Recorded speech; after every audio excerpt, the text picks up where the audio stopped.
was what I decided I had heard. He said, the love you seek is in the valley of the soul.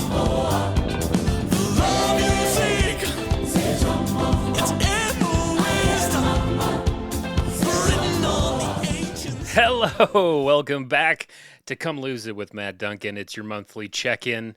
Yes, that's where we're at right now. Monthly check-ins. It's the end of August, the end of summer. We've had this discussion before. Summer ends. I know whatever the beginning of September is like a little waving a white towel, just summer goodbye. But we end it just like because we go back to school, right? The beginning of September. We go back to school. Never went back into school and thought like, summer's still here. That was Kyle Gordon, Mr. Jambo, featuring Barry Bergen. I will post the link to it, to his YouTube video. It's fucking hilarious. And it's kind of like an It Follows curse. Now that you've heard it, you won't be able to get Mr. Jambo out of your head. He's a comedian. He's kind of one of those musical comedian guys. I've been following him for a while. He does a bunch of funny little skits on TikTok and Instagram, and he did this music video, and he's dressed just perfectly. I think he's making fun of Paul Simon for the style of African music he makes in the good old 80s. And you just have to watch the video. He's like wearing a New York Mets hat and a tweed blazer, colorful tie and jeans, and he's in Africa, and it's just a good time because you know what, the world is fucking horrible right now. As I've said before, the 20s, worst decade by far. Hate the fucking 20s. Hate everything that's going on. Find a little positive to lift your spirits, mate. Find a little positive, mate. Because, like, I can't... Somebody mentioned that, like, if you're in your early 40s, like I am, I've had 25% of my life stuck in this fucking Donald Trump shitty sludge in the news and on the fucking streets. It's just like there's this shit smear of him since he first won. I wish now that he just did 2 terms back to back, because the break in between wasn't really a break. And now we've had just like fucking 12 straight fucking years or a decade of this asshole when he should just have been a TV show idiot. And we're all tired. We're at war with America now as far as trade is concerned. We have populist assholes in our own country fighting with him, which is just part of the populist playbook. Don't fall for it, everybody. Doug Ford's still a shithead just because he's asking Trump to kiss his ass. Don't forget, Donald Trump got the manual from the fucking Ford brothers on how to do all this bullshit, brainwash people into being complete fucking morons. God, I don't want to get too stirred up because this is supposed to be a health and fitness podcast, and we're supposed to be feeling better, but I just can't fucking help it. I want to find a mountaintop. I wish there was one nearby where I could just fucking scream, because I'll tell you something. We're losing 80-year-olds right now. We just lost the great Dolly Parton. Rest in peace. What a fucking fantastic woman, fantastic musician, philanthropist, everything. You know, Dolly was fucking amazing. You can't really say anything wrong. She fucking was probably the first ever person to have fake tits, and she wore them with pride. She's probably gonna be buried with him if I get my wish. And then we just lost fucking Tim Curry today. That little weirdo from It and Sweet Transvestite and Home Alone 2. Those are probably the top 3 that everyone knows him from. He had a major stroke almost like 15 years ago. You know what freaks me out about it? He went for a massage, and when he got off the table, he was stroking. And the guy was like, holy fuck, you need to go to the hospital. He had like a major stroke. So it's like always now I've got this new, I can't even have a massage now without having a little bit of fear that I'm going to get off the table and stroke out. Isn't that fantastic? It's so nice. Can't even have a fucking massage. My back is so tight, and I'm sitting over this fucking computer, and I just fucking I'm fucking dying over here, and I can't even enjoy the massage. I'm gonna stroke out. But guys, I've been booking. It's been a very good few months for Matt Duncan, the actor. The IMDb has not been promoted or updated quite yet, but we're going to have a couple credits on there. Everyone thought I probably threw it in 2018 after The Boys, but that's not true because we've talked about how it was on What We Do in the Shadows and they cut me. They cut me, but I'm getting residuals for it. So guess what? It's going on the resume, folks. It goes on the acting resume. I acted with Matt Berry, and you can't take that away from me, even if you cut me out of your goddamn season 3 finale. But it's been nice. It's been nice to get some TV work because I really felt like I wasn't going to be doing TV ever again. It just felt so impossible, especially in the age of self-tape, because it just feels, I mean, going in for day player roles when we used to go inside to the auditions, they didn't feel any better, really. They didn't work with you or anything like that. You'd come in, you'd do a take, they'd say, thanks, that was great. And that would be it. Didn't feel any better. It actually does feel a lot more in control. And I love doing the self-tapes. As much as I'm annoyed by them, I can't go back. And I've talked about this, I can't go back to first calls for commercials driving downtown in Toronto. Have you seen it, folks? It's a fucking nightmare, even if you live there. That can happen. You got to pay me to drive in the city. That's my rule. I've been doing this for over 21 years. That's my fucking rule. I've done enough. But it's been great. I got flown back to Montreal, if you can believe this. I know we talked before I was in Montreal for commercial. Went back to shoot a little role in a TV show.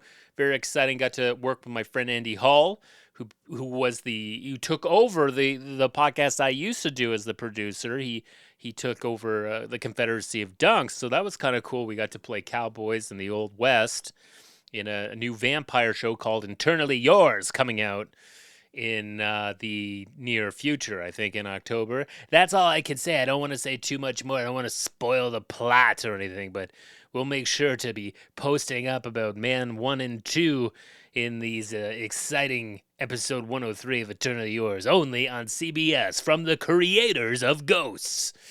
It was great. The cast was phenomenal. I got to hang out, drive up, just me and Jeff Hiller. If you know who he is, we had to drive north of the city for a couple hours in a minivan, and he's a fucking Emmy winner. He's super hot in the Hollywood circles right now. I know him from Somebody Somewhere on HBO. He's also just on Widow's Bay, Pluribus. He's nominated for Pluribus, another Emmy. He's fucking hot as shit right now, and really nice guy. Really nice guy. Obviously, my wife was a huge fan, so of all the people I've worked with, she was real fucking excited that I got to take a 2-hour bus. No, not a bus. It was a fucking minivan. We took a minivan, just a chill driver taking us to a small town north of Montreal to shoot this Western type of vibe. It was a ton of fun. Excited to see my little part. I felt good about it. It's probably my best day on a TV set since really, making shows with my friends when I was on my friend Morgan Waters' show. That was probably like, why can't it just be like this forever? But with like dealing with other big stars and stuff, I would say Man Seeking Women with Jay Baruchel and stuff like that was a cool set. I didn't have like the most fun, but I felt more comfortable and welcomed by the cast. It's just like all you want is just a little respect from the number 1 and 2. And like I do think if you are number 1 on the call sheet, you are like the quarterback, you are the captain of the team, and you do have a little bit of responsibility for making the other players on the team feel a little bit welcome. Well, however you want to do that, it just shows some leadership. And they showed that on this new show. I love the vibe of them. I hope they do well with the show. I hope it does great so they can get more seasons, because they're shooting a lot of episodes, folks. A lot of episodes. You know, maybe they'll have me back. Who knows? You never know. You never fucking know. So that's been going good, but you start to feel good about stuff, and then you hear like David Krumholtz is taking a break from acting. Fucking David Crumbs, the Crumb Master. He fucking he's got to take a break. He's had enough. He's not getting paid what he should be paid. That guy has worked for 40 years. You remember him as Bernard the fucking elf from from the Santa Claus, but he's just did Oppenheimer. He fucking did Numbers. The guy works. He should be having no problem making money. You know, it really shows the state of the character actor in Hollywood.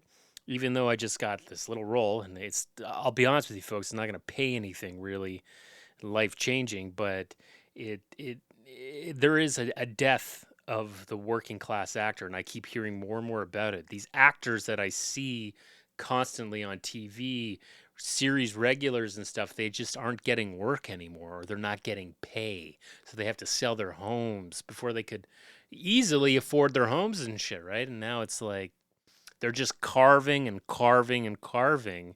And then it's just going to be the big stars, and it's going to be everyone else AI. And then when the stars die, it's going to be AI of them. And it's a fucking nightmare. So we got to fight for the fucking working class. Okay.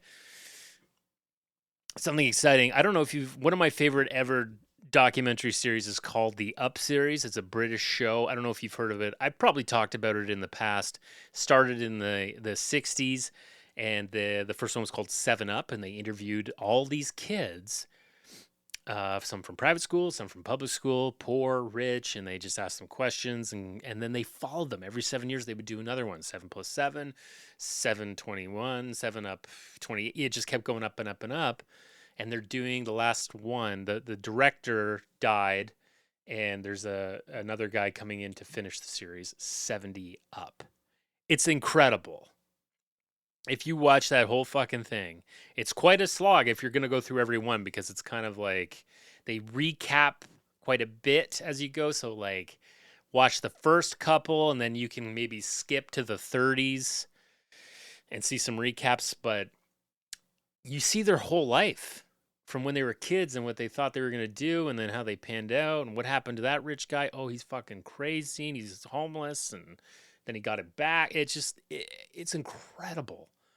You'll never see something like that again. It's like you think of it's like Linklater's Boyhood movie or something, where they shot it over 12 years, but this is over decades. This is from like 1960 fucking 3 or 4 till now.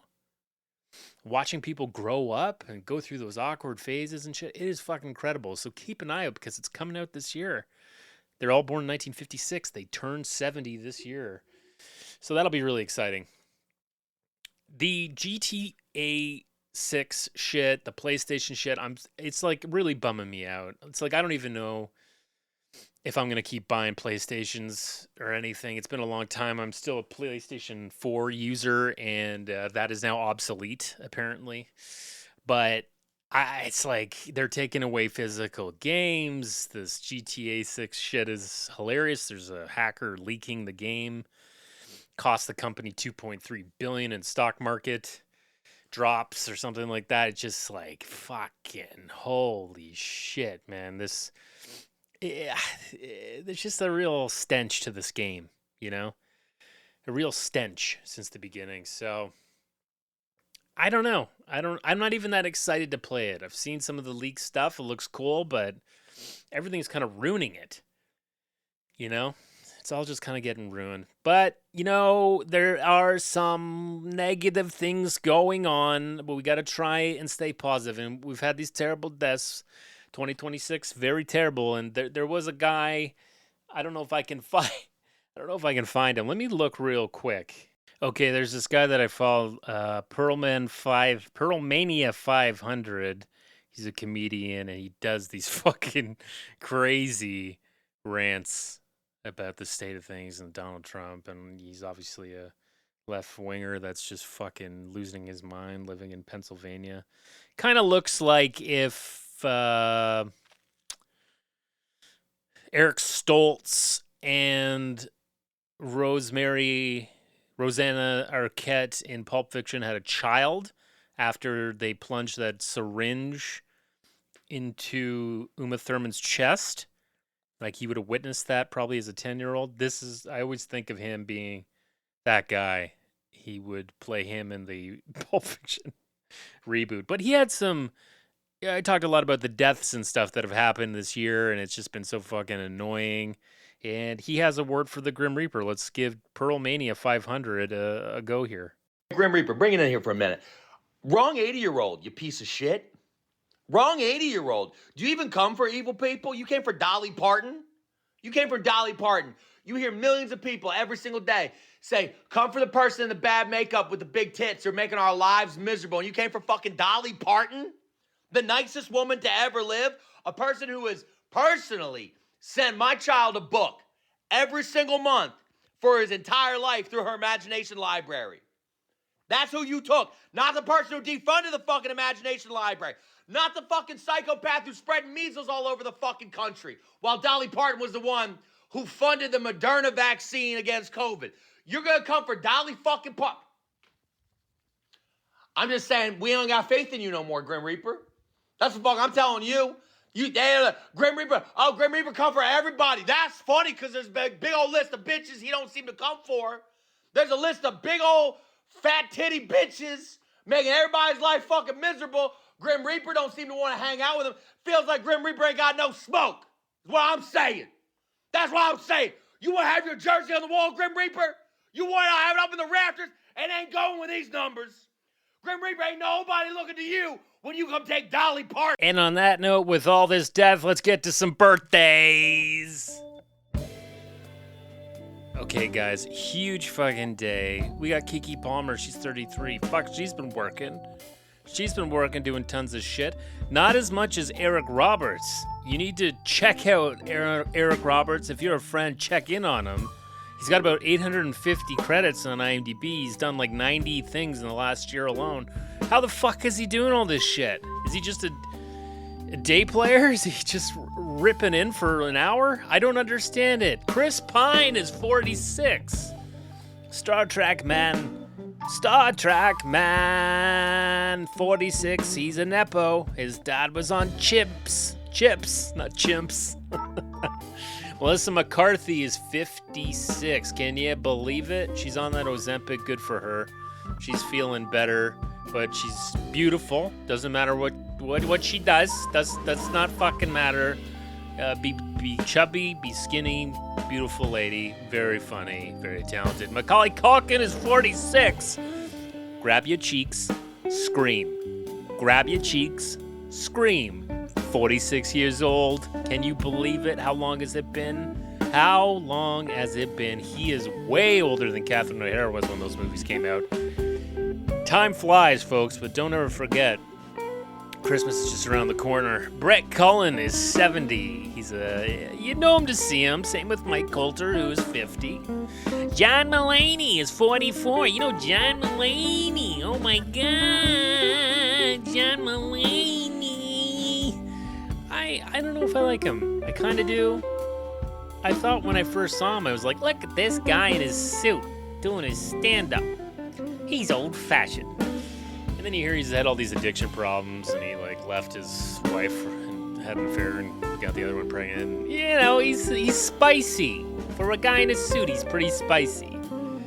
Michael Jeter died over 2 decades ago, but you would know his face. You would have seen him in the 90s. He was an actor, succumbed in 2003. Would have been like 73, 74. Oh my God, Michael Jeter. You remember from like the Green Mile and shit. He's done a ton of stuff.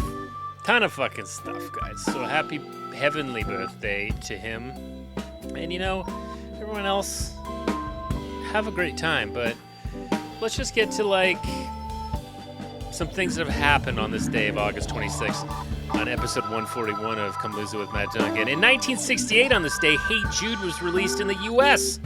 It was the Beatles' first single released on their new Apple Records label, backed with Revolution. At over 7 minutes, it was unusually long for a hit single and subsequently spent 9 weeks at number 1 in the U.S.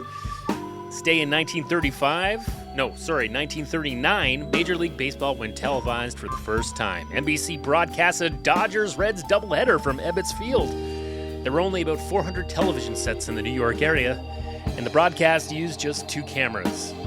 And the last thing I'll say is a happy heavenly birthday to Mother Teresa.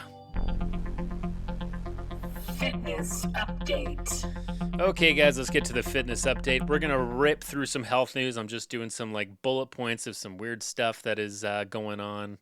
and one quick topic, but I don't know what the fuck. I came back from Montreal, and I thought I had a bit of vertigo. I was having some, I have some ear pressure problems in my right ear.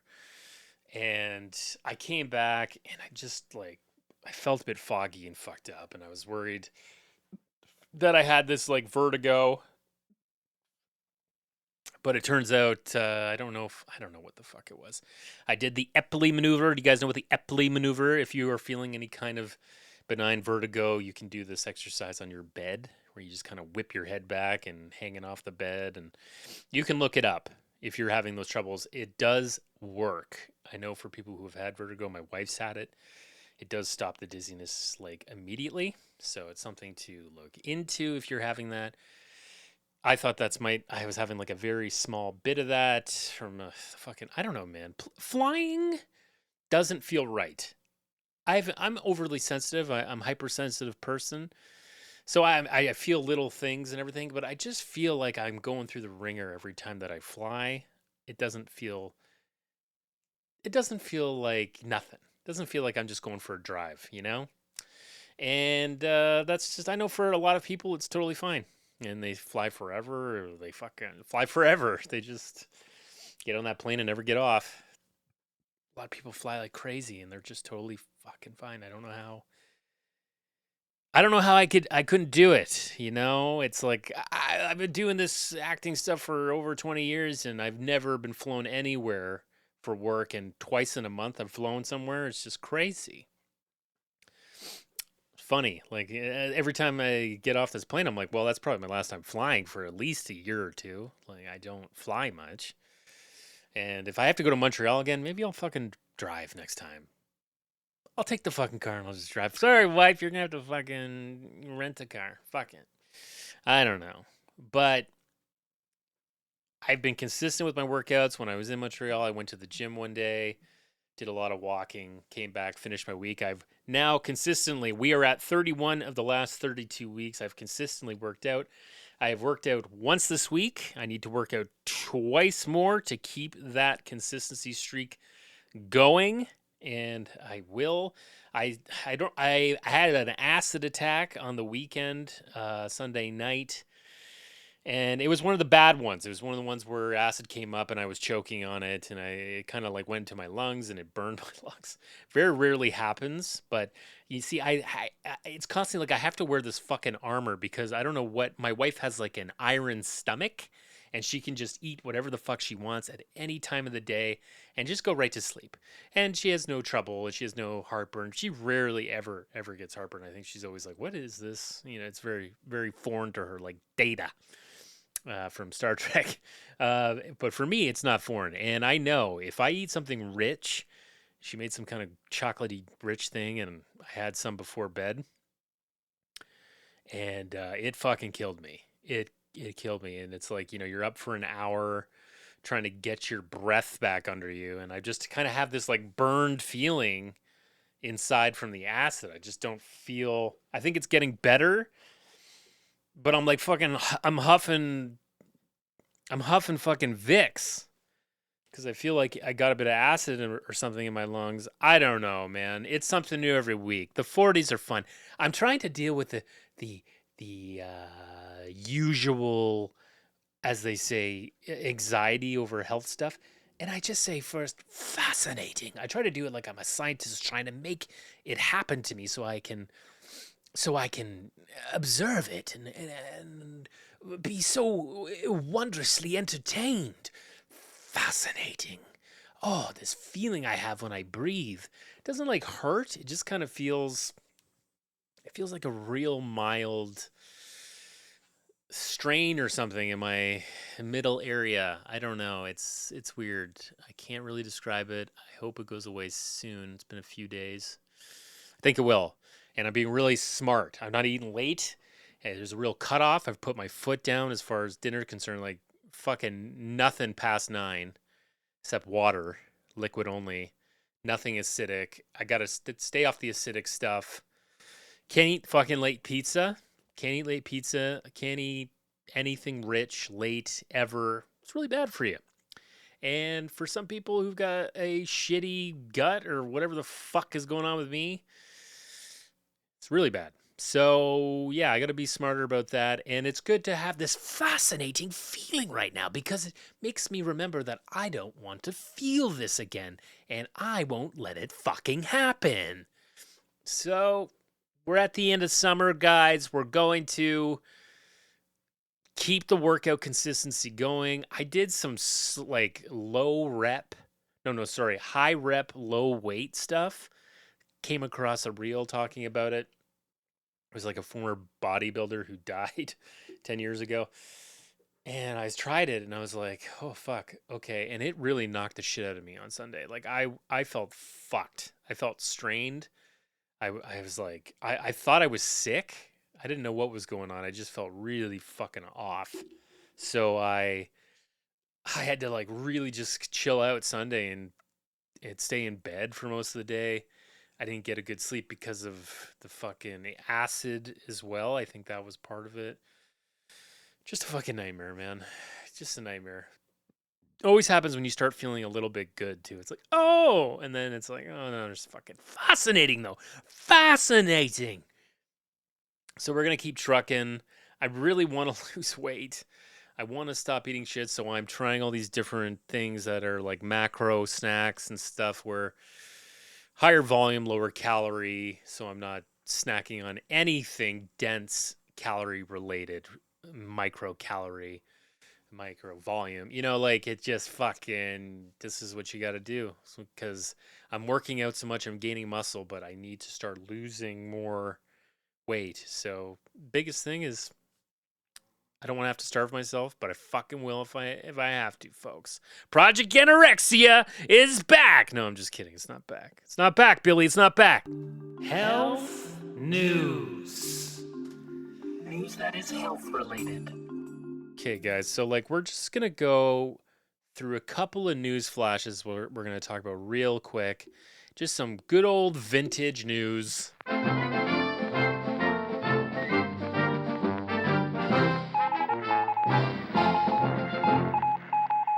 Does this make it vintage? Does that sound vintage?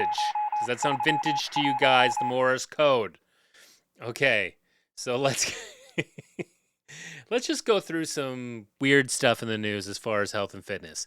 Wellness raves, sauna raves. This is apparently becoming enough of a thing to have a name. The festivalization of wellness.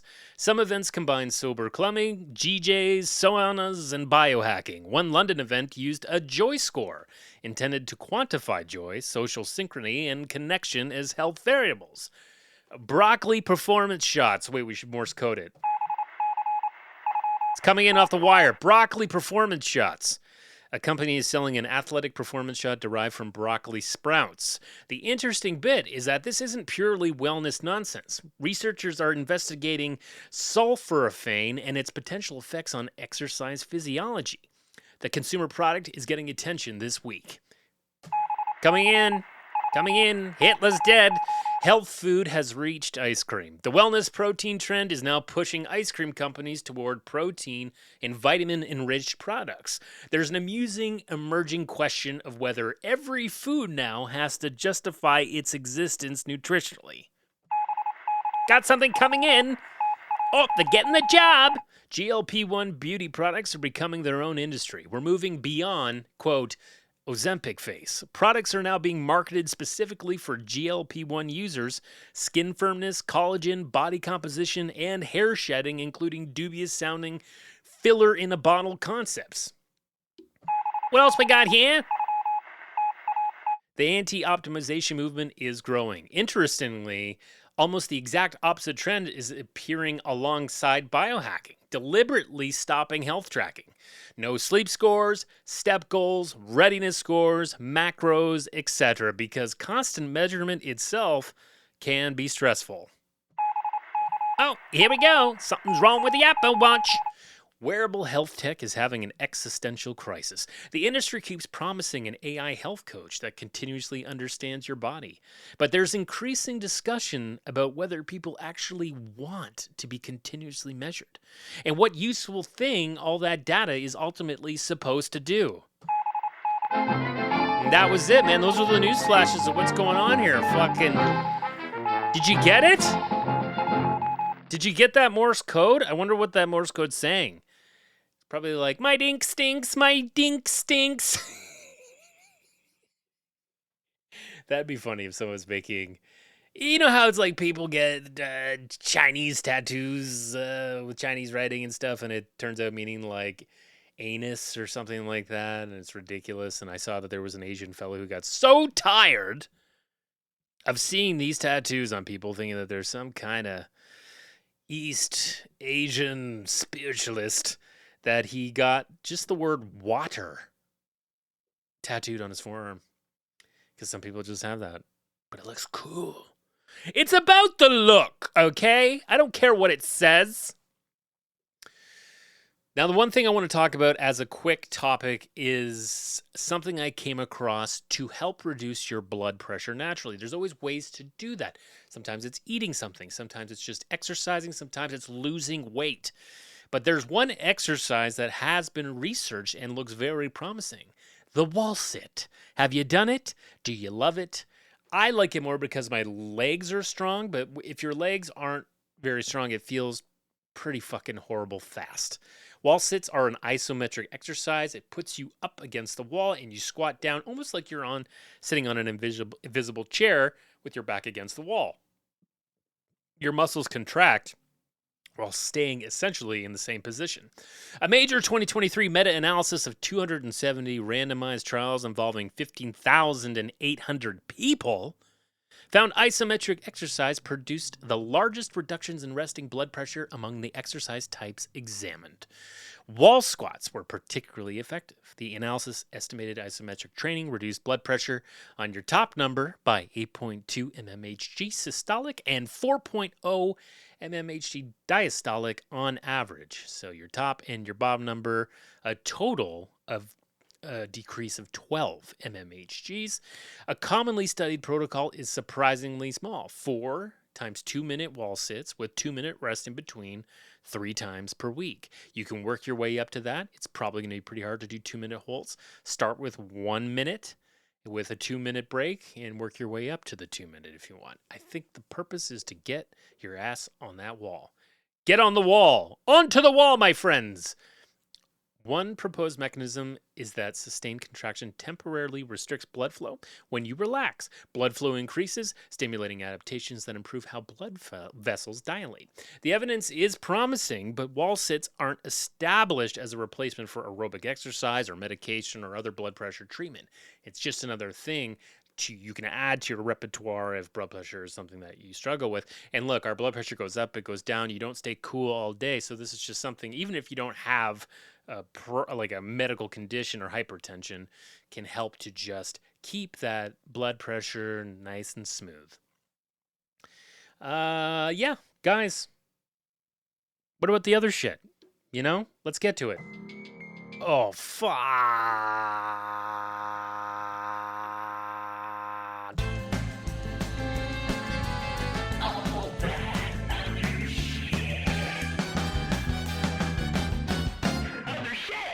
Okay, so we've played a little Mr. Jambo today. Perlman 500. I'm going to post a link to him so you can follow him. It's hard to engulf all this stuff, but it's nice to see someone that was really shouting your frustrations to the world, and I find it to be therapeutic at times. We talked about Eric Robert. Please check out his IMDb. What the fuck is going on? I think we know now why he wasn't at his daughter's wedding. Now, Eric Roberts is Julie Roberts' brother. You guys know that, right? He was at his daughter's wedding. I don't know if he was invited. He's been a bit of a fuck-up dad. He's just working too much. He's working too goddamn much. You know, I was thinking about, like, I don't know if you have an electric toothbrush, but I've always, like, changed my toothbrush heads, like, every 3 months. I try to do when the seasons change and stuff, but I'm, like, losing track of all this shit now. And I bought so many off of fucking Amazon. I got enough brush heads to last me for years. Why don't you just fucking change it every month? Start a month with a fresh fucking brush head. That's what we're doing. September 1st, we're fucking doing it. I want to talk about briefly how podcasts like this that you're hearing, this is an audio podcast. There's no video here, folks. It's just me talking to you on the old fucking microo.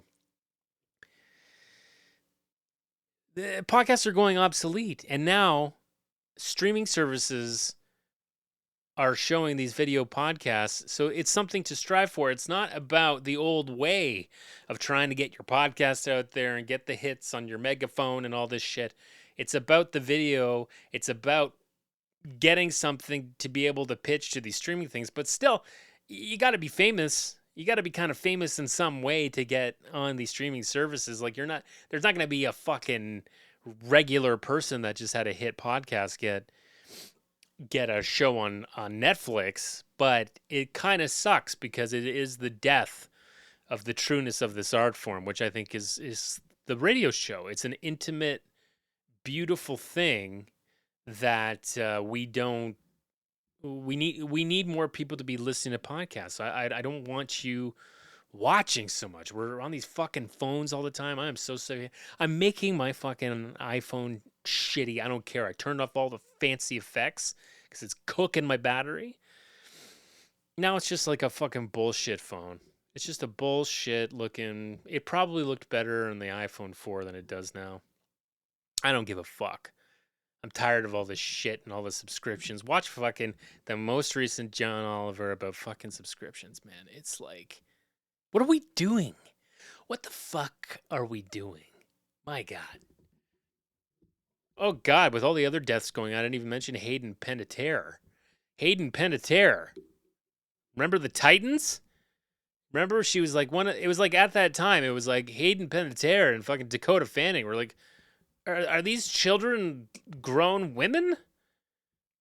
The way they're acting? Like, they're so fucking good. They got it. She's like OD'd. She's been all fucked up and she's got this abusive boyfriend, this fucking Hayden. Fuck, man. 36 years old, same age. She's in the 36 club. We always talk about the 27 club. Hayden is in the 36 club. Marilyn Monroe and Princess Di. That's how fucking young Princess Di was. Jesus, can't believe that, eh? Think how fucking long ago. Your footsteps will always follow you along in those greatest years. Are they? Are the footsteps following? I don't know. Those kids can't get along. You two boys won't get along. Reggie Watts is a ketamine head. I just watched a doc about Matthew Perry. I've watched a couple now about how fucked up that poor guy is. I remember reading his book. I don't know if I talked about it on here. I can't remember. I don't check the notes. That's for the people that are trying to sell me weird guests to get on the podcast now. They check my notes and pretend that they listen to the pod. That's a whole other thing. The Matthew Perry stuff is so sad because he was such an addict.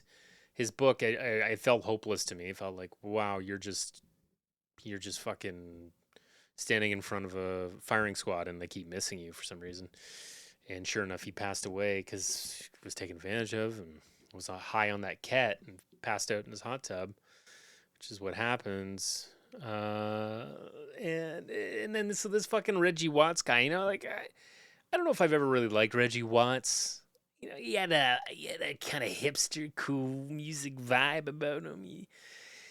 What a duo, him and James Corden. Is there a more hated fucking late night host and band leader than James Corden and Reggie Watts? Well, now you're hearing all this shit about Reggie Watts and how his girlfriend, he was like forcing his girlfriend allegedly to do drugs, and she committed suicide last spring or something like that. So, and he's just all being like, well, she needed no help with her drug use. That's all he had to say. And now he's getting pulled from festivals, and everyone's trying to cancel Reggie Watts a little bit because it sounds like you're a bit of a dick. You're a bit of a dick there, Reggie Watts. And good riddance, I guess. Yeah. It seems just some shit feels really legit. Really legit, you know? Lithium-ion battery fires or something that is a worry. I have an e-bike, mountain bike, you know, cross thing that's not like a full-on motorbike, but it can act like one. And I've got this giant battery thing that I keep in the house, and I treat it really well, and I pet it, and I tell it, like, don't kill us. Don't burn the house down. I'll never do anything to modify you. I'll use the proper plug. I'll never get a shitty plug off of Amazon, you know, like I really take care of it. Right, a little burp there. And people are like in the city of Toronto. Here's a new fear for you people in apartments. Like people in Toronto, there's so many people using e-bikes for deliveries and stuff, and they just like all live together. They all live together, or they people have multiple bikes and they just jam them in their apartments, and they buy modified ones that go faster, and they modify the battery, and they're catching on fire, and they're apparently impossible to put out. Lithium ion batteries, and that goes for electric cars too. Very, very hard to put out a lithium ion battery fire. Requires a lot of water. A lot of water. And even when you put it out, it apparently can reignite another day. So, yeah, very scary. Real problem with electric cars and electric bikes. And you know what the funny thing too that I didn't realize, but these e-scooters that you see everybody on, they're illegal. You know that? They're illegal to ride anywhere. They're in the province of Ontario. Certain cities or towns have to opt into this pilot program to make them legal to use. And there's like maybe 12 municipalities. And from what I can tell, the area I live in, there's none have bought into this pilot program. So they're just fully illegal. So every time you see them on the street, like they could get a ticket. You're not supposed to ride them. You're not supposed to it's just crazy because they're fucking everywhere. And they're like rentals in Toronto. Toronto has not bought into them, I don't think. I did not see Toronto on the list. Burlington and fucking Hamilton, they've bought into the pilots. You can ride them there, but not the big places you would think, and really anywhere in New York region. So, just so you know, guys, every time you see a kid, a broccoli top, out on one of those fucking scooters doing 50, he's breaking the law, breaking the law. Hey there, Mr. Jambo, out there with the lions and bears. Do you ever get scared? Hey there, Mr. Jambo. Can the Serengeti swallow up the evils of our world? And then he whispered, I don't speak English. Do you have a translator? Stop yelling at me. still couldn't speak his language, I couldn't even understand a word. But I knew his meaning was what I decided I had heard. He said, the Love you seek is in the valley of the soul. The love you seek and the wisdom. written on the ancient scrolls. Check out Mr. Jambo. Link in the show notes. Click the links, they're fun. Give Kyle, he's got 2 million views. Let's get him to 3. Thanks for listening to 141. I will see you in September, my favorite time of year, fall. Keep making those little choices. Eat a cookie.